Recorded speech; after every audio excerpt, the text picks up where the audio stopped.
Bonsoir à tous, bonsoir, que le Seigneur vous bénisse. Nous sommes à notre rendez-vous de cette semaine pour notre direct. Que le Seigneur vous bénisse grandement pendant que nous sommes en train de nous connecter. Nous allons, sois béni, Sœur Michel, tu es déjà là, que le Seigneur bénisse ceux qui sont en train d'arriver. Nous allons débuter notre moment ce soir. Sois béni Sœur Hélène, sois béni Frère Thibaut. Salut à tous. Sois béni Frère Pacom, sois béni également à tous ceux qui sont en train d'arriver. Nous allons débuter ce soir avec notre programme et on va parler de quelque chose d'important. Sois béni à Sœur Greta. Pour le moment, je peux encore voir ce qui arrive. Je peux les souhaiter la bienvenue. Tout à l'heure, je ne pourrai plus, donc je profite pour le faire. Donc, que le Seigneur vous bénisse. Donc, nous pouvons commencer à partager. Vous pouvez partager la vidéo sur des murs, sur votre page. Sois béni, Sœur Ghislaine. Vous pouvez partager pour que nous puissions avancer tout à l'heure également. On a 20h35. On va attendre quelques 2-3 minutes et nous allons commencer ensemble. Soyez bénis à tous ceux qui sont en train d'arriver. Nous allons passer un moment particulier dans la présence de Dieu ce soir parce que nous allons parler de la prostituée, nous allons parler du faux prophète, mais je réserve un petit bout également à la fin. Et le petit bout que je réserve à la fin, c'est la touche de Dieu. C'est la touche de Dieu, c'est ce que Dieu lui réserve pour nous. Et je crois en Dieu qu'il bénira quelqu'un aujourd'hui. Et le petit bout que j'ai réservé à la fin de l'intervention, ça concernera l'actualité, ce qui est en train de se passer actuellement dans le monde. Et on va faire quelque chose ensemble ce soir et je crois que ça bénira quelqu'un également. Donc que le Seigneur vous bénisse. Vous pouvez partager ce que je vais faire également, si on peut prendre juste 2 ou 3 minutes pour essayer de partager au maximum autour de nous. Pour que à gauche, à droite, des personnes soient bénies pour ce que nous allons... ce que nous sommes en train de vouloir faire. Hop, non, je vais partager ça ici. Parfait. J'espère que vous avez passé une bonne journée, que le Seigneur vous fortifie. Et que dans les temps comme ceci, où nous sommes en train de passer, je prie que le Seigneur fortifie chacun de vous, qu'il accorde à chacun la force nécessaire de passer au travers. Et que le confinement ne soit pas un problème pour quelqu'un, mais que plutôt le Seigneur accorde à chacun que ce soit un endroit, un moment pour le retrouver. Sois béni, je vois Maman Bundio, la sœur Christelle, je vois sœur Adrienne, je vois le frère Thierry Bundio. Soyez bénis, nous pouvons partager, on va commencer d'ici 2 à 3 minutes. Là on est à 37, on va commencer à 40. Sois béni à la sœur Marthe qui est arrivée. Vous pouvez partager autour de vous. Permettez-moi également de prendre quelques minutes pour partager pareil, je mets ça ici. Parfait. Donc c'est bon, si vous pouvez partager, on va débuter là, nous avons 37. Donc on va débuter d'ici quelques minutes. Je rappelle simplement ce dont on va parler ce soir. Nous allons parler du faux prophète. Nous allons parler de la prostituée, la grande prostituée. Nous allons parler également, je dis il y a un petit bout à la fin que je voudrais réserver. Et celui-là, c'est un petit cadeau ce soir. Le Seigneur m'a mis à cœur de partager cela avec vous. Et je crois que ça bénira quelqu'un également aujourd'hui. Il est important que l'Église comprenne quelle est sa position dans le monde aujourd'hui, dans ce qu'on est en train de traverser surtout. Mais important surtout aussi pour nous en tant qu'enfants de Dieu, de comprendre que les événements qui se produisent, ou bien tout ce qui est en train de se produire autour de nous, il y a un but, il y a un objectif à chaque chose. C'est-à-dire que les Écritures disent que Dieu fait toutes choses pour un but, et même le malin, il le fait pour le jour pour le jour de la sentence, pour le jour de la condamnation.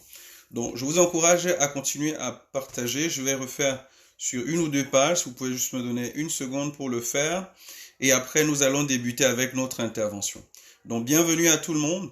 Nous sommes à notre avant-dernier jour cette semaine de partage, donc je vais intervenir depuis le jeudi jusqu'au dimanche demain. Nous allons clôturer pour cette semaine demain. Donc, moment particulier demain avec ce que le Seigneur est en train de préparer à faire. Je voudrais vous encourager vivement vous mobiliser pour recevoir de la part du Seigneur. Donc, on va débuter avec notre programme ce soir. Je voudrais être bref aujourd'hui, mais je voudrais être concis. Je n'ai pas pour habitude de parler de ce qui est mal, de ce qui est, par exemple, ce qui peut être comme une peur, une crainte pour l'Église. Mon objectif n'est pas de faire peur aux chrétiens. Mon objectif n'est pas de terrifier l'Église, mais mon objectif final est de fortifier l'Église et de booster la capacité de chacun de nous à croire en Dieu et de rester focalisé sur Dieu. De manière à ce que, au travers de tous les vents possibles, au travers de toutes les difficultés possibles, que nous restons focalisés sur le Seigneur et que lui soit notre appui et notre force. C'est l'objectif recherché en toute chose. Donc je vous encourage, vous pouvez continuer à partager, nous allons débuter. Et avant de commencer toute chose, je vais bien sûr prier, je vais élever la voix pour recommander ceci entre les mains du Seigneur. Tant de Père Céleste, je te bénis pour ce soir et je te rends grâce pour ceux et celles qui sont en ce moment connectés. Ma prière éternelle est que tu nous accordes autour de ta parole de recevoir une visitation particulière de ta part. Laisse Seigneur que l'instruction des Écritures apporte de la révélation dans un cœur, apporte de l'instruction dans un cœur, apporte la vérité dans un cœur. Ma prière est que tu ouvres notre entendement spirituel et que tu nous donnes de comprendre. Nous allons passer par le livre d'Apocalypse. Merci de rendre l'entendement clair, l'entendement fiable afin que nous puissions comprendre. Nous te bénissons Seigneur au nom de Jésus-Christ. Amen. Que le Seigneur vous bénisse. Nous allons débuter, comme je le disais, avec le faux prophète. Je voudrais qu'on commence premièrement par lire un verset et je voudrais situer comment on va faire ce soir. Donc premièrement, ce soir, on va évoluer en 2 ou 3 parties. C'est-à-dire la première chose, je vais rappeler un peu ce qu'on a vu hier, ce dont on a parlé hier. Je vais faire un petit rappel en quelques minutes dessus. Et après, on va introduire notre propos de ce soir. Je pense qu'en 30-35 minutes, normalement, on aurait fini. Après le petit rappel de ce qu'on a dit hier, après ce petit rappel, nous allons avancer directement et on va parler du faux prophète. On va parler directement après de la grande prostituée. Ces éléments sont importants pour comprendre, mais je voudrais vous rassurer déjà de prime abord. Le faux prophète, c'est-à-dire dans l'expression ou dans l'exercice maximum de son activité, dans l'exercice maximum de son travail, le faux prophète interviendra quand nous ne serons plus là. Je parle de l'Église du Seigneur. C'est-à-dire, il sera révélé un peu avant, il sera manifesté un peu avant, c'est-à-dire, il apparaîtra un peu avant, mais si vous voulez, dans l'exercice même de son travail, c'est quand l'Église du Seigneur serait déjà partie. Donc, nous allons parler de lui ce soir, mais je ne vais pas m'attarder longtemps sur lui, parce qu'il n'est pas ma cible, parce qu'il ne me concerne pas, parce que l'Église, normalement, ne va pas vivre tous les fléaux ou toutes les difficultés de ce que le faux prophète va faire subir au monde ou subir à la terre. Vous avez également, deuxièmement, la grande prostituée. On va en parler aujourd'hui, parce que vous avez beaucoup de courants chrétiens qui disent que la grande prostituée, c'est l'Église catholique. Vous avez beaucoup de courants chrétiens qui donnent leur avis par rapport à ces éléments-là. Mais moi, aujourd'hui, je voudrais, à la lumière des Écritures, et en parallèle avec d'autres prophéties, que ce soit dans le livre de Daniel, qui ont été données, nous allons apporter une réponse claire par rapport à cela. Qui est la grande prostituée? Le faux prophète, qui est-il? On va premièrement aller dans un passage, en rappel déjà de ce qu'on a vu hier. Hier, on a parlé de l'antéchrist. Et je voudrais qu'on comprenne, on fasse la différence entre l'antéchrist et le faux prophète. L'antéchrist, c'est le pouvoir militaire, c'est le pouvoir gouvernemental, c'est l'autorité administrative, c'est le pouvoir de gouverner et de gouvernement qui va se produire sur la terre. C'est l'antéchrist. Lui, c'est l'antéchrist. Vous avez d'un côté l'antéchrist, et lui, l'antéchrist, il aura pour autorité suprême sur la terre. Sur la finance, il aura autorité. Sur tout ce qui est technologie sur la terre, il aura autorité. Sur tout ce qui est gouvernance, il aura autorité. C'est-à-dire, vous ne pourrez rien acheter, vous ne pourrez rien vendre si ce n'est sous l'autorité de l'antéchrist. Il aura le pouvoir absolu et total sur la terre. Par contre, le faux prophète, ce dont on va parler ce soir, lui, il aura un pouvoir au niveau du religieux. Il aura un pouvoir au niveau de l'organisation de la religion. Et son pouvoir ou sa place est capitale pour que le travail de Satan soit fait. On rappelle un peu. Je voudrais mettre un petit point pour qu'on ait un élément de réflexion. Ça se trouve dans le livre de Ézéchiel, chapitre 38. On va lire quelque chose à ce niveau-là. Ézéchiel 38. Permettez-moi de prendre les Écritures et on va le lire ensemble. Donc, Ézéchiel 38. Si vous voulez, dans le livre de Ézéchiel 38, je suis là, au niveau du livre d'Ézéchiel 38. J'entrerai en jugement avec lui par la peste et par le sang. Je ferai pleuvoir une pluie torrentielle et des grêlons, le feu et le soufre sur lui, sur ses troupes et sur les peuples nombreux qui seront avec lui. Je manifesterai ma grandeur et ma sainteté. Je me ferai connaître aux yeux des nations nombreuses qui reconnaîtront alors que je suis l'Éternel. Il y a quelque chose d'important à voir. C'est que quand on parle, par exemple, de l'antéchrist, je vais reprendre cette même référence plus tard quand on va parler, par exemple, du faux prophète. En fait, si vous voulez, il y a un problème qui est en train de se passer dans le monde actuellement. Vous pouvez suivre l'actualité. Israël est un peuple qui est détesté, qui est haï par certaines nations arabes qui sont autour de lui. Et à cause de cette haine-là, l'antéchrist, c'est la personne, on va dire, entre guillemets, providentielle. Mais elle n'est pas providentielle, elle est diabolique. C'est-à-dire que l'antéchrist viendra et il va résoudre le problème d'Israël. Il va apporter une solution au problème que tous les présidents américains n'ont pu donner comme solution. Écoutez attentivement. Ce que je suis en train de vous dire, c'est pour vous emmener quelque part. Quand il va apporter la solution, Israël va le voir comme étant le Messie tant attendu. Parce que l'Iran, parce que l'Égypte, parce que le Liban, parce que l'Irak, parce que la Syrie, parce que la Turquie, parce que tous ces États qui en veulent à l'existence d'Israël, quand ils vont voir l'antéchrist arriver, ce ne sera pas écrit sur lui l'antéchrist, mais ce sera une personne qui va monter avec la solution pour la paix d'Israël.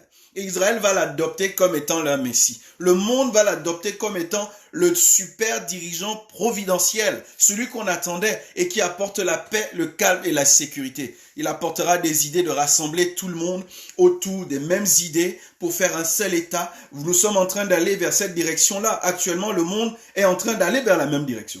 C'est-à-dire qu'on est en train d'habituer le monde à la globalisation. On est en train d'habituer le monde à la mondialisation. Et vous entendiez tout récemment dans les informations, on disait que ce qui est en train de se passer actuellement, c'est peut-être l'échec de la mondialisation, de la globalisation, le fait que les gens peuvent se déplacer comme ils veulent sur l'espace Schengen, partir de là à là.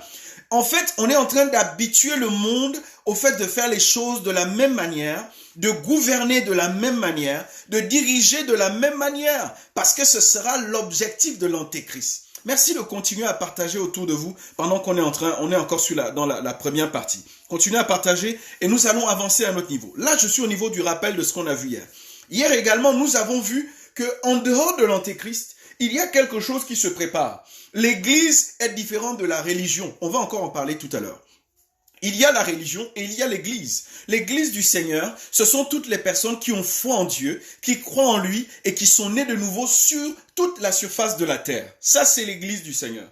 Elle n'est pas limitée par un bâtiment. L'Église du Seigneur n'est pas limitée par une cathédrale. L'Église du Seigneur, ce sont les hommes qui ont la même foi, ils ont le même esprit dans leur cœur et ils vivent partout sur la terre. C'est l'Église du Seigneur. Ils sont dans des églises confondues, des chapelles confondues, des cathédrales confondues. C'est ça l'Église du Seigneur. Maintenant, quand on parle de la religion, il faut le comprendre ici. Vous aurez, à partir d'un moment, la séparation entre la religion et l'Église. Il faut le noter déjà premièrement. Ce qu'on a vu hier également, on a parlé des 10 vierges. On a parlé de 10 vierges. Il y avait des vierges sages et des vierges folles. Et je vous encourage à être des vierges sages. Elles prennent des précautions pour mettre de l'huile dans leur lampe et pour se préparer au retour du Seigneur Jésus-Christ. Parlons maintenant du faux prophète. Il faut noter premièrement, quand on parle de faux prophète, c'est que tous les événements dont je vais citer maintenant vont se produire après l'enlèvement de l'Église. Vous ne m'entendez pas? Le son n'est pas bon? Si vous ne m'entendez pas, envoyez, faites un petit mouvement ou envoyez des likes, je ne sais pas. Si vous ne m'entendez pas, pour que j'essaye d'arranger au niveau du son. Est-ce que tout le monde m'entend? Si vous m'entendez, vous pouvez envoyer des pouces ou pour que j'entende, pour que je vois si on est connecté encore. Parce que j'ai des personnes qui disent qu'ils ne m'entendent pas. Donc, je ne sais pas si tout est bon. Merci de me le signaler. Gloire à Jésus. Sois béni également, prophète Okota. Nous allons continuer. Donc, si le son est bon, vous pouvez le noter parce que, ok, c'est parfait. Nous allons continuer, merci. Donc, je voudrais préciser maintenant en disant ceci. Lorsque nous entendons parler du faux prophète, il faut qu'on mette une différence. Je ne parle pas des faux prophètes que nous avons aujourd'hui dans l'Église. Je ne parle pas des faux prophètes qui disent des choses qu'ils n'ont pas entendues de Dieu. qui disent des choses qui n'existent pas, qui disent des choses juste pour gagner de l'argent, qui disent des choses juste pour voler les gens, pour escroquer les gens. Je ne parle pas de cela. Je parle du faux prophète, c'est-à-dire celui qui représentera tout ce qui est contraire à l'appelé de Dieu même. Et on va parler ici concernant le faux prophète. La première chose, comme je le disais, notez ceci. Quand les événements qui vont suivre interviennent après que l'église du Seigneur a été enlevée. Ce que nous avons lu hier dans le livre de 1 Thessaloniciens, chapitre 4, du verset 16 au verset 18. Ça, c'était la lecture d'hier. Aujourd'hui, je voudrais qu'on passe du temps dans le livre de Apocalypse, chapitre 13. Nous allons en parler dessus. Qui est le faux prophète? Le faux prophète, je vais le définir et vous le dire simplement. C'est le maître suprême, c'est le plus haut dignitaire de la plus haute et de la plus grande religion au monde. En ce moment-là, elle regroupera tout ce qui est religieux sur la terre. Le faux prophète, c'est celui qui va réussir, écoutez bien, c'est celui qui va réussir à rassembler toutes les religions de la terre. Je n'ai pas dit l'église du Seigneur, toutes les religions de la terre. Le faux prophète va arriver à les rassembler, va arriver à les mettre ensemble, va arriver à faire une coalition de toutes les religions. Et je voudrais attirer votre attention sur ce point-ci. Quand on parle de religion sur la terre, quand on parle de mettre les religions ensemble, il y a quelque chose qui est en train de se passer parce que nous sommes en train d'avancer vers ce processus-là. Et c'est déjà vu aujourd'hui. Regardez par exemple, vous avez dans plusieurs pays, ils appellent cela des messes ou des cultes œcuméniques. Œcuménique, c'est-à-dire que vous avez des musulmans qui sont là, vous avez des catholiques qui sont là, vous avez des protestants qui sont là, vous avez des baptistes qui sont là, vous avez des évangéliques qui sont là, vous avez des luthériens, des méthodistes, vous avez tout le monde, des bouddhistes même qui sont là. Ça, c'est une idée, en fait, on est déjà en train de mettre dans la tête et dans le cœur des gens qu'il faut que toutes les religions aillent ensemble. Qu'il faut que toutes les religions marchent ensemble. Ça, ce sera la mission et c'est le faux prophète qui va venir clôturer cela. Il va venir achever ce travail. Le faux prophète, ce sera sa mission.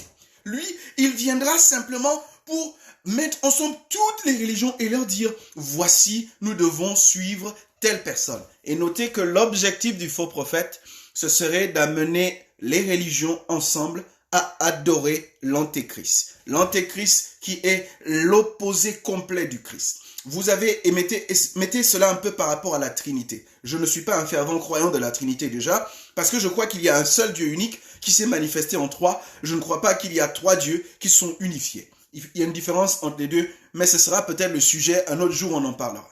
Mais Satan qui est un opposé et qui à chaque fois cherche à dupliquer ce que Dieu fait. Vous avez l'antéchrist qui est l'opposé de ce que Christ fait et cherchera à dupliquer ce que le Christ fait. Vous avez troisièmement, après l'antéchrist, vous avez le faux prophète qui lui maintenant cherchera à dupliquer, à manifester ce que le Saint-Esprit fait. C'est-à-dire que le faux prophète, je vais vous faire avancer ça, est celui qui va emmener l'islam à marcher ensemble avec la Rose-Croix. Emmener la Rose-Croix à marcher avec la franc-maçonnerie. La franc-maçonnerie a marché avec les catholiques. Les catholiques a fonctionné avec les protestants. Les protestants avec les baptistes. Les évangéliques, les pentecôtistes. Il va les emmener ensemble. Je vous dis, la religion est un malheur pour le monde. La religion est ce qui a le plus tué sur la terre que tout autre fléau. Les hommes dans les religions se contredisent, luttent contre eux. Pas par rapport à la parole de Dieu, mais par rapport aux principes religieux préétablis par les anciens qui ont fondé ces religions-là. Et c'est ça le véritable problème. Parce que aujourd'hui, vous avez la religion qui marche avec l'État. Vous avez la religion qui marche avec l'État. C'est-à-dire que la religion veut, dans tous les moyens, se soumettre à l'État, se soumettre au gouvernement, marcher avec le gouvernement, aider le gouvernement dans ce qu'il est en train de faire. Les Écritures nous demandent de respecter, d'obéir au gouvernement, mais de ne pas nous immiscer à l'intérieur pour que le gouvernement nous dise quoi faire et que nous également on marche selon le principe du gouvernement. Il faut faire attention avec cela. Et quand on parle du faux prophète, son travail final, ce sera lui de rassembler toutes ces religions en une seule, afin que toutes les religions adorent l'antéchrist qui est levé, lui, qui est monté pour être l'opposé de Dieu. Je voudrais qu'on lise quelque chose. On va lire quelque chose dans les Écritures. Apocalypse chapitre 12, chapitre 13, le verset 12. Ce sont là les missions de l'antéchrist. Les missions de l'antéchrist. Apocalypse chapitre 13, à partir du verset 12. J'ai la Bible, je vais lire. je vais lire pour vous. Moi, je vais lire quelques références, quelques points qui vont, moi, m'aider simplement à évoluer et avancer. Apocalypse chapitre 13, à partir du verset 12. Les Écritures déclarent. On commence au verset 11, pour qu'on soit mieux situé, pour qu'on soit dans le contexte des Écritures. Puis je vis monter de la terre une autre bête. Elle avait 2 cornes, semblables à celles d'un agneau, et elle parlait comme un dragon. Mettons un point d'abord à ceci. Je vis sortir de terre, comme si cela apparaissait. Jean dit que ça a apparu, c'est un être spirituel qui apparaît. Et quand il apparaît, c'est une bête. Aujourd'hui, on peut dire, est-ce que c'est un animal qui va venir? Non. En fait, ce sera un homme, ce sera une personne qui aura 2 pouvoirs principaux. Écoutez ceci. À chaque fois que vous allez voir dans le livre d'Apocalypse, on parle de cornes. À chaque fois que vous allez voir dans le livre de Daniel, on parle de cornes. Il s'agit tout simplement de pouvoir et d'autorité. C'est-à-dire que cette bête viendra avec 2 pouvoirs principaux. Ce seront les 2, on va dire, comment je peux le noter ou le signifier? Ce sera simplement les 2 courants principaux, les 2 pouvoirs principaux de la plus grande et la plus haute et la plus grande religion qui va rassembler tout le monde. Vous avez une corne, c'est la fausse chrétienté. Vous avez dans certaines églises, je crois on parlera un peu de cela demain, dans certaines églises, on parle de ceux qui ont rejeté la vraie chrétienté et se sont appropriés de la fausse chrétienté. Il aura 2 cornes, il aura 2 autorités. Il aura la fausse chrétienté et il aura l'islam. Oui, l'islam c'est une corne de faux prophètes. L'islam est une corne du faux prophète. Parce qu'également, vous avez la fausse chrétienté qui est une corne du faux prophète. Il aura ces 2 armes, il aura ces 2 autorités, ces 2 pouvoirs qui vont lui permettre de rassembler et de regrouper au maximum. Posons-nous 2 secondes. Je vais vous dire quelque chose d'intéressant. Quand vous entendez parler du faux prophète, il aura pour mission d'imposer l'autorité de l'antéchrist. Le faux prophète aura une autorité suprême sur la terre. Il pourra faire des miracles et des signes et des prodiges. Ne vous fiez pas aux miracles, ne vous fiez pas aux signes, ne vous fiez pas aux prodiges. Parce que même le diable Satan est capable de faire ce genre de choses. La seule chose qui peut vous préserver, qui peut préserver votre vie et vous faire aller avec le Seigneur, c'est le genre de vie que vous menez. Le Seigneur dit, on les reconnaîtra à leur genre de vie. Quelle est la vie que tu mènes? Quel est le caractère que tu mènes? Si quelqu'un accomplit des miracles et qu'il vit dans l'immoralité, son miracle est faux. Et il faut qu'il fasse attention à qui il appartient. Parce que le faux prophète aura la capacité de faire de miracles grandioses et terribles. Je vous le dis. Et j'encourage les chrétiens à être focalisés sur la parole et ne pas être focalisés sur le miraculeux. Parce que le miraculeux n'est pas le critère fondamental pour démontrer que quelqu'un vient de Dieu. Ce n'est pas parce que quelqu'un fait un miracle qu'il vient de Dieu. Ce n'est pas un critère fondamental pour connaître que quelqu'un vient de Dieu. Ce peut être un autre sujet qu'on aborderait également. Quels sont les critères fondamentaux pour reconnaître celui qui vient de Dieu ou celui qui ne vient pas de Dieu? Écoutez, je vais vous citer encore. Il exerce son pouvoir afin que tout le monde et toute la terre adore l'Antichrist. Ce sera l'objectif. Je vous ai précisé tout à l'heure que l'Antichrist, c'est celui qui apportera une solution au problème d'Israël. Et quand il va apporter cette solution au problème d'Israël, il apportera une solution au monde. Et il va dire au monde, il faut que nous ayons une monnaie, que nous ayons un État qui est simplement réparti sur toute la terre, un seul chef, et que les choses se passent bien. Vous voyez, il y a l'Union européenne, il y a l'Union africaine, il y a les États-Unis d'Amérique, il y a l'ONU, il y a chacune de ces choses vont être rassemblées en une seule pour gouverner le monde, pour diriger le monde et obliger le monde au travers du faux prophète qui sera le chef de la religion unique. Parce que sous l'autorité du faux prophète, il n'y aura plus d'autres religions. Ce sera fini la liberté de religion. Ce sera fini la liberté de prier qui on veut. Il faudra prier, adorer uniquement l'Antichrist. Et les choses que je suis en train de vous dire. Certaines personnes peuvent être en train d'écouter et elles pensent que ce sont des fables. Ce sont des choses qui vont se produire. Ce sont des choses qui vont se réaliser. Ce sont des choses qui seront si simples. Quand ça va arriver, ce sera très facile. Regardez un peu, je prends un exemple. Regardez un peu ce qui s'est produit, ce qui s'est passé avec le coronavirus. Regardez comment toute la Terre a été confinée. Tout le monde entier, bon, je vais pas dire toute la totalité parce qu'il y a des États qui ne sont pas confinés. Mais regardez avec quelle vitesse est-ce que le monde a été confiné? Est-ce que vous comprenez un peu? Ce que je veux vous faire comprendre, c'est qu'un événement remarquable, un événement peut faire en sorte que les choses changent et que les choses basculent tout simplement. Un événement politique peut faire basculer les choses et les écritures vont s'accomplir. Les présidents américains, chacun à son tour, vient pour essayer de résoudre le problème de Israël et ses voisins. Chacun échoue. Mais quand l'antichrist viendra, il réussira. Et tout le monde va l'acclamer. Et tout le monde va dire, voici celui qu'on attendait. Voici celui qu'on voulait. Et si cet antéchrist résout un problème comme celui-là, il faut qu'il y ait un événement catalyseur qui permet que tout le monde se retrouve et dise, oui, c'est lui qu'on attendait.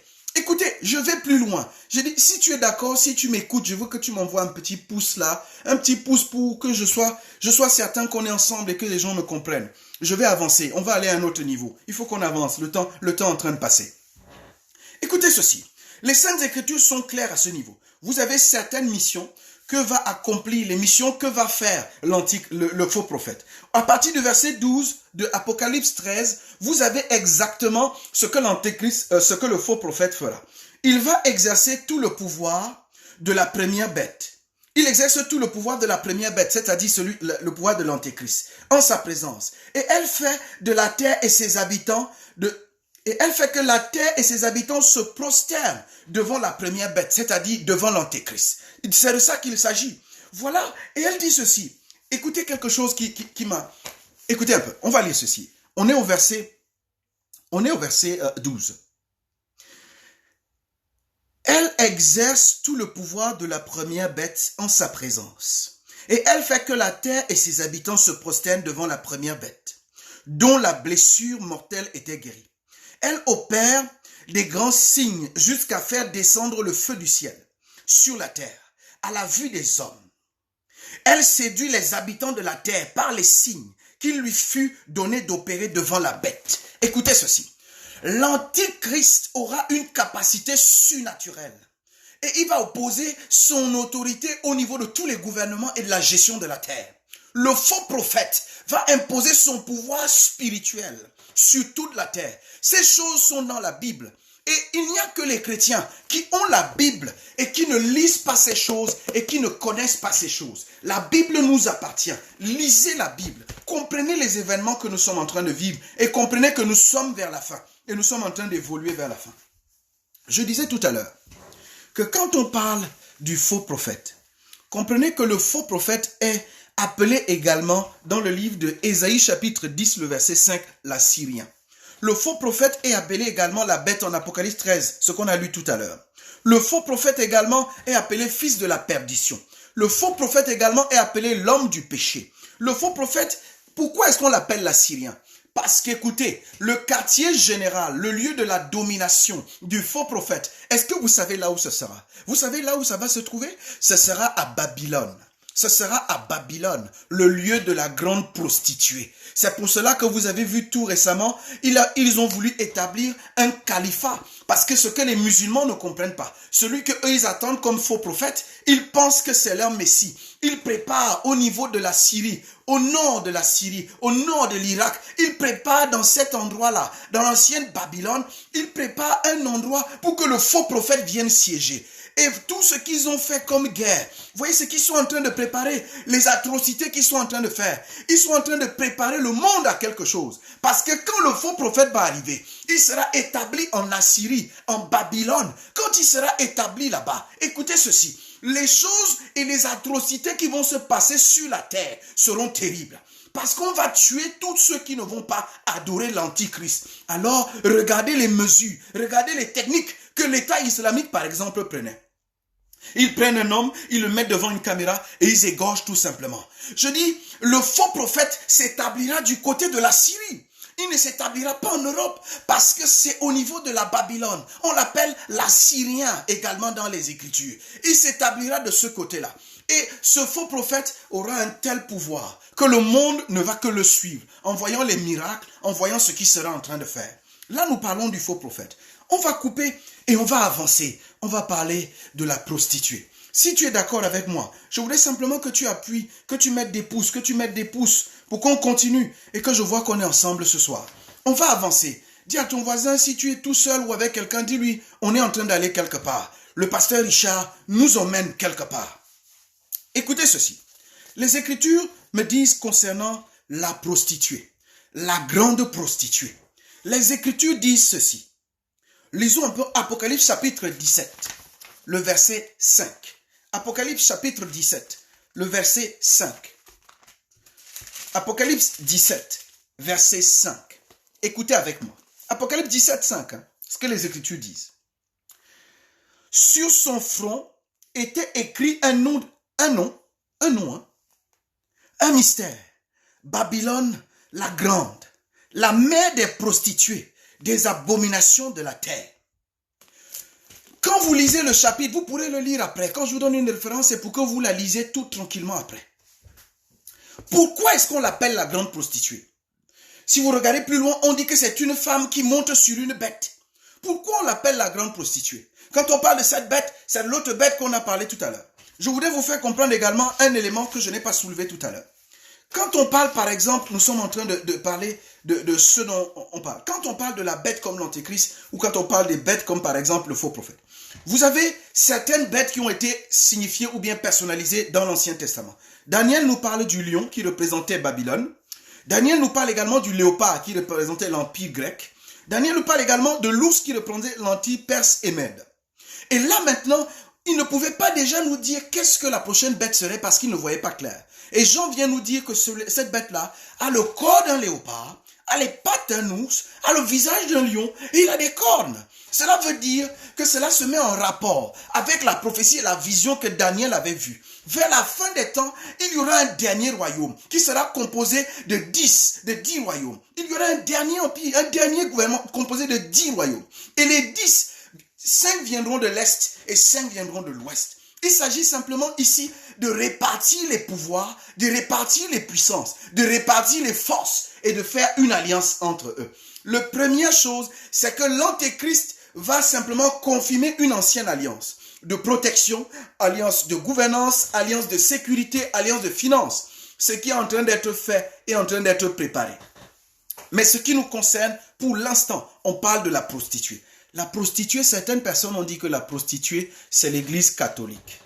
Certaines personnes ont dit que le faux prophète, c'est le pape Jean-Paul II ou le pape Benoît XVI. Parce qu'il est au-dessus de la plus grosse église. Ce n'est pas lui. Le pape n'est pas le faux prophète. L'église catholique n'est pas la prostituée. Écoutez-moi attentivement. Le faux prophète est un être qui va rassembler catholiques, pentecôtistes, évangéliques, baptistes, protestants, toutes les religions de la terre en une seule religion.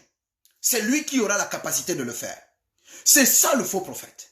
Et je vous rassure, Église du Seigneur, réjouissez-vous, nous ne serons plus là.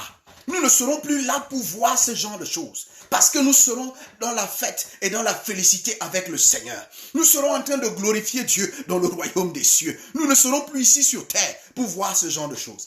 Écoutez-moi attentivement. Nous ne serons plus sur terre pour voir tout ce qui sera en train d'être fait lorsque le faux prophète sera en train de rassembler toutes les religions de la terre et les mettre ensemble. Lorsqu'il sera en train de faire manifester la prostituée. Pourquoi est-ce qu'on l'appelle prostituée? On parle de la religion qui s'est prostituée avec tous les États, de la religion qui s'est prostituée avec les hommes, de la religion qui s'est prostituée. Elle s'est mélangée à gauche, elle s'est compromis à droite, elle s'est compromis à gauche, elle s'est compromis à droite. Elle a accepté qu'on lui impose comment est-ce qu'elle doit adorer Dieu. Elle a accepté qu'on lui impose comment est-ce qu'elle doit prier Dieu. C'est ça la prostituée. Et on parle de Babylone. C'est d'elle qu'on parle. Et ça va se passer, c'est là-bas, à Babylone, en Assyrie, au nord de la Syrie, au nord de l'Irak. C'est là-bas qu'elle va s'établir. C'est là-bas que ça va se produire. Et c'est de ça qu'il est question. La grande prostituée, c'est cette religion universelle. C'est cette religion universelle qui va plaire à tous les humains, qui va plaire à tout le monde, que tout le monde va adorer et tout le monde va apprécier. Église du Seigneur, nous ne serons plus présents pour voir ce genre de choses. C'est ça qui réjouit mon cœur. C'est ça qui réjouit mon cœur. Si tu veux être présent à ce moment-là, tu n'es pas avec moi parce que je ne vais pas attendre ce temps. Pendant ce temps, ce sera un temps de grande tribulation. Ce sera un temps de grande persécution. La Bible dit que tu ne pourras rien acheter ni vendre si tu n'as pas le chiffre 6 et 6 qui est reconnu comme étant le chiffre de la bête. Tu ne pourras pas acheter, tu ne pourras pas vendre. Et vous voyez, certains Américains ont lu la Bible et ils sont en train de se préparer. Ils mettent dans la terre 1 étage, 2 étages, 3 étages sous terre. Ils sont en train de descendre. Et ce qu'ils sont en train de faire, ils se font des provisions et ils disent, quand ça va arriver, je serai ici en bas. Si tu attends, quand est-ce que ça va arriver? Ça veut dire que tu ne seras pas enlevé. Moi, je t'encourage à être une vierge sage qui prépare son cœur, qui prépare sa vie, qui se prépare pour l'enlèvement, qui n'attend pas la fin du monde, qui n'attend pas que le faux prophète vienne. Et il se prépare pour l'enlèvement. Je t'encourage à être ce genre de chrétien. Pas un genre de chrétien qui vit une vie chrétienne séparé de Dieu, éloigné de Dieu. Quand on voit son genre de vie, on ne comprend pas qu'elle adore Dieu. Elle est éloignée de tout ce qui est amour, de tout ce qui est miséricorde, de tout ce qui est passion, de tout ce qui est patience, de tout ce qui est douceur. Faites attention au genre de vie que vous menez. J'encourage l'Église à se rapprocher du Seigneur. Écoutez, quand on parle de prostituée, c'est parce que l'Église et la religion s'est prostituée à l'État pour prendre de l'argent à cause de la gloire, à cause de l'argent, à cause de la renommée. La religion s'est prostituée à l'État. La religion s'est prostituée. Regardez, depuis le début, Constantin qui a établi la religion État, ce qu'il a fait, c'est qu'il a tout simplement pris la parole, l'évangile, il a pris Pierre, il l'a tué, et Pierre était mort déjà bien avant, ils l'ont tué, mais ils l'ont mis en dessous à Rome pour que soit établi, soit construit au-dessus de Pierre, une basilique qu'on appelle aujourd'hui la basilique Saint-Pierre de Rome. C'est une chose, les gens vont prier là-bas, c'est une bonne chose, mais quand ceux qui ont mis ça en place, ont établi ça en place, ce n'est pas parce qu'ils croyaient au message de Pierre, c'est parce qu'ils voulaient prendre le message de la Bible et l'obliger à fonctionner selon les canons et les critères de la loi de l'État et du gouvernement. Ça ne peut pas marcher. L'Église du Seigneur, les portes du séjour de la mort ne prévaudront point contre l'Église du Seigneur. L'État ne peut pas dominer l'Église du Seigneur. Je suis l'Église du Seigneur. Je suis l'Église du Seigneur. Je ne suis pas dans un bâtiment, mais je suis l'Église du Seigneur. Je suis un fils de Dieu. Je suis un chrétien. Je suis un enfant de Dieu. Et je dois témoigner de ma foi et de ma chrétienté. On ne peut pas mélanger Jésus avec l'État. On ne peut pas mélanger Dieu avec l'État. Parce que Dieu, quand il dit une chose, c'est la vérité. Et l'État, quand elle te dit quelque chose, c'est du mensonge. L'État et les hommes mentent pour simplement soumettre les hommes, imposer l'autorité aux hommes. Dieu aime les hommes. Dieu aime l'humanité et dit la vérité. Il y a incompatibilité. Soit tu sers Dieu, soit tu sers l'État. Mais l'Église est séparée de l'État. Je vais finir et je vais terminer en ceci. L'Église du Seigneur est pure, frère. Dites-le à vos voisins, dites-le à ceux qui sont autour de vous. L'Église du Seigneur est pure. Elle est séparée de toute souillure. Elle est séparée de toute compromission. Il s'agit là ce soir de parler du faux prophète. Il s'agit là ce soir de parler de la prostituée. La prostituée n'est pas une petite église que vous pouvez voir aujourd'hui. Le faux prophète n'est pas un homme que vous pouvez voir aujourd'hui. Le faux prophète aura la capacité de rassembler musulmans ensemble, catholiques ensemble, évangéliques ensemble, protestants ensemble, pentecôtistes ensemble, évangéliques ensemble, bouddhistes ensemble. Il aura la capacité, franc-maçonnerie ensemble, Rose-Croix ensemble, va les mettre ensemble. Ils vont se lier les mains et ils vont dire, nous sommes vraiment frères. Nous croyons au même Dieu qui est l'Antichrist. Mais l'Église du Seigneur est séparée de la religion. Ne la mélangez pas. Ne la mélangez pas. Parce que la religion est humaine. Elle échoue. C'est une organisation, une planification humaine. L'Église du Seigneur est divine. Elle n'est pas humaine. Elle n'est pas charnelle. Elle n'est pas localisée uniquement dans un endroit. Elle est répartie sur toute la terre et dans tout le monde. Je vous encourage à cela. Je finis en disant, tout à l'heure au début, quand je commençais, je vous disais que j'ai un petit cadeau que je vais vous faire à la fin. Oui, je vais vous partager cette parole.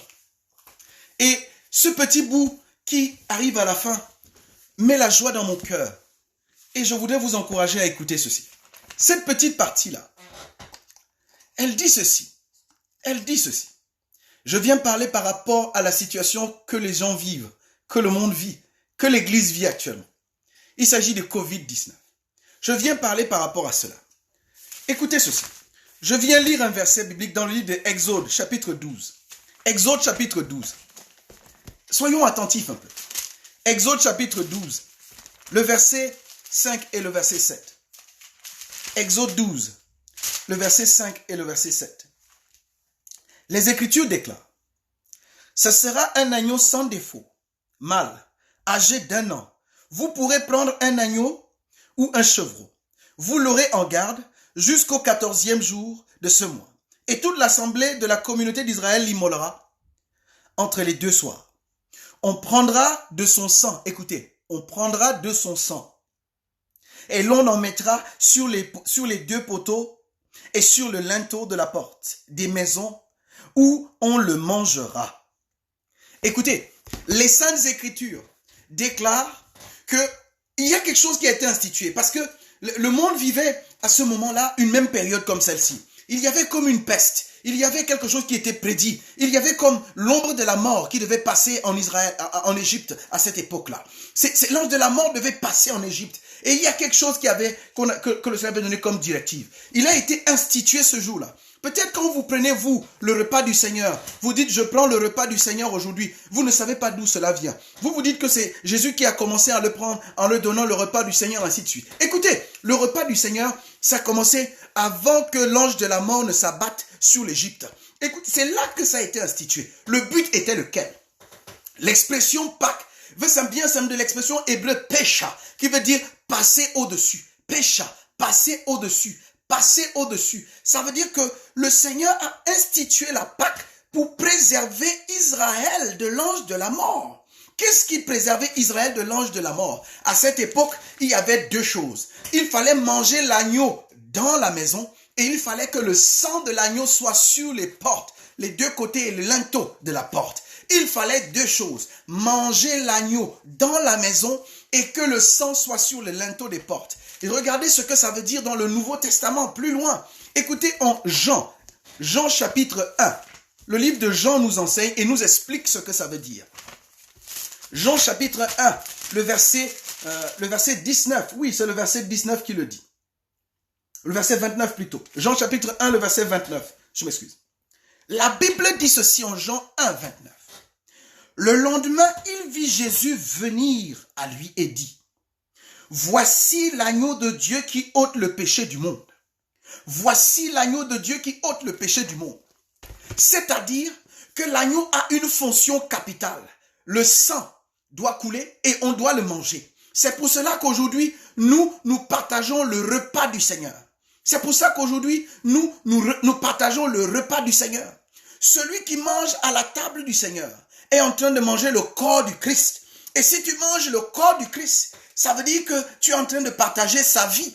Et celui qui mange le corps du Seigneur, il est immortel. Je déclare à toutes les personnes qui n'ont pas au corps d'être vitalisées dans leur âme et dans leur esprit maintenant, à l'instant même où je suis en train de parler. Le corps de Christ auquel tu es rattaché soit vitalisé maintenant. Au nom de Jésus-Christ de Nazareth. Parce que c'est quand on mange le corps et c'est quand le sang était versé que cela nous préservait de la mort. C'est quand on mange le corps et que le sang était versé que cela nous préservait de la mort. Écoute-moi quelque chose. Est-ce que tu es un fils de Dieu? Tu as déjà mangé le corps du Seigneur? Tu as déjà mangé le repas du Seigneur? Écoute ce que je vais te dire. Le corps du Seigneur, c'est l'agneau. Cela représente l'agneau. Et cela te préserve de la mort. Si l'ange de la mort qui s'est abattu sur l'Égypte, il y a bientôt quelques milliers d'années aujourd'hui, si ce même ange de la mort porte un autre nom aujourd'hui, il s'appelle Covid-19. Je déclare au travers du sang de l'agneau et du sang de l'alliance, il passe au-dessus et tu ne seras pas atteint au nom de Jésus. Si tu es d'accord avec ça, écris-moi un amen, envoie-moi quelque chose. Je dis, le sang de l'agneau préserve ta vie. Le sang de l'agneau te met à part, te sépare de la mort et te protège. Je prie pour toi, je prie pour ta famille, je prie pour ta maison, je prie pour les tiens, je prie pour ceux qui sont autour de toi et je déclare que tous ceux qui ont pas au corps seront préservés au nom de Jésus. Ceux qui se réveillent ce matin, ceux qui se réveillent ce soir et sont conscients qu'ils font partie du corps de Christ, ils sont conscients que le corps de Christ est leur préservation, est leur protection. Le sang de l'agneau est sur votre vie. Que vous soyez préservés. le sang de l'agneau a coulé à la croix pour que l'ange de la mort, quand il va te voir, il va passer au-dessus. Pour que l'ange de la mort, quand il va te voir, il va pass over you. Il va passer au-dessus de toi et tu ne seras pas atteint. Tu dormiras en paix et tu seras en sécurité. Tu te coucheras en paix et tu te réveilleras en sécurité. Lorsque l'ange de la mort viendra autour de toi, lorsque même des gens seront atteints dans ta maison, tu seras préservé. Lorsque tes collègues seront atteints, tu seras préservé. J'appelle le sang de Jésus à descendre sur ta vie maintenant, à toucher ta vie maintenant, à te saisir maintenant, à te préserver maintenant, à te protéger maintenant, au nom de Jésus-Christ de Nazareth. Le sang de Jésus parle plus que celui d'Abel. Le sang de Jésus est le sang pur, c'est le sang de Dieu. Pourquoi on parle de sang? Parce qu'il fallait qu'il y ait un sacrifice pour le péché de l'humanité. La Bible dit que tous ont péché et sont privés de la gloire de Dieu. Il fallait que le sang de Jésus coule pour que l'humanité soit sauvée. Il fallait que quelqu'un porte la sentence et c'est Jésus qui l'a porté. Et son sang est disponible pour toi ce soir. Son sang est disponible pour ta vie ce soir. Je voudrais que tu parles à quelqu'un à côté de toi et dis-lui, le sang de Jésus est disponible pour toi. Il a versé son sang à la croix pour que tu sois préservé. Il a souffert à la croix pour que tu sois préservé. Toi et ta maison, vous ne serez pas atteints. 10 000 tomberont à votre gauche, 1000 tomberont à droite. Vous ne serez pas atteints. Vous serez préservés. Au nom de Jésus-Christ de Nazareth. Je termine en cette déclaration et en vous donnant rendez-vous demain. Demain 20h30, nous allons clôturer ces quelques jours de partage que nous avons fait. Nous allons mettre un accent sur la capacité de Dieu à restaurer l'humanité, la capacité de Dieu à restaurer l'Église. Nous mettrons un accent dessus. Comment est-ce que l'Église peut mieux se préparer à être enlevée? Comment est-ce que l'Église peut mieux se préparer à avoir un impact dans la société et dans le monde? Nous en parlerons demain. Que le Seigneur vous bénisse richement. C'était le pasteur Richard Ondoa. Je vous aime particulièrement dans le nom de Jésus. Soyez tous bénis. À demain, 20h30. Mobilisez autour de vous, amis, collègues, proches, partagez autour de vous. Demain, ce sera la dernière journée de cette semaine. Que le Seigneur vous bénisse. À demain.